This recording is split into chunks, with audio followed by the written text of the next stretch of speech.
in safarkani waa mid ay maamul ugu sameynayaan magaalada beledweyne ee gobolka Hiiraan maamulkaas oo ah mid dhammaanba ay ku qanacsan yihiin qaybaha kala gedisan ee shacabka ku dhaqan gobolka Hiiraan waqtigiisa kale annagoo dawladda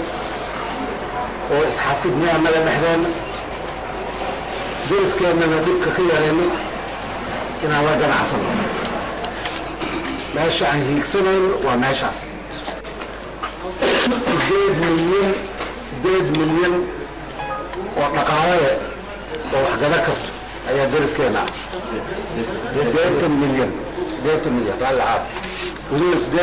sidoo kale madaxweynaha dooxada Shabeelle Cabdi Fataax Xasan Afrax oo hadalkoodan halkaas ka soo jeediyay waxa uu sheegay in xilligan wixii ka dambeeya ay diyaar u yihiin in shacabka gobolka Hiiraan ay ku wareejiyaan hubka iyo waliba dhammaan ciidamada ay hayaan ku saabsan imaanshadii waqtigii laana ka yimid dowladda federaalka kumeelgaarka Soomaaliyeed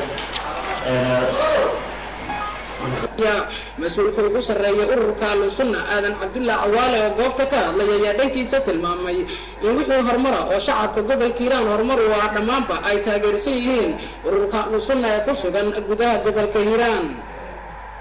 سيكستبها تسافر كان حل بعضنا يقولي بوزيرنا دولة الكوميلجار ككترسن إذا ما أنت تكسر جدا قبل كيران أي واحد يا يمد ما ملا يقص مين يان قبل كيران ومدوين كان با gacan ku hayntiisa ay ku leelamayeen kooxaha fara badan laakiin waxaan loo ogsoonayn xilliga ay ku dhawaaqi doonaan maamulkan gobolka Hiiraan uu yeelan doono Abdirasaaq Al-Cadaala telefishinka caalamiga ee Royal beledweyne halka warkaas ka daawanay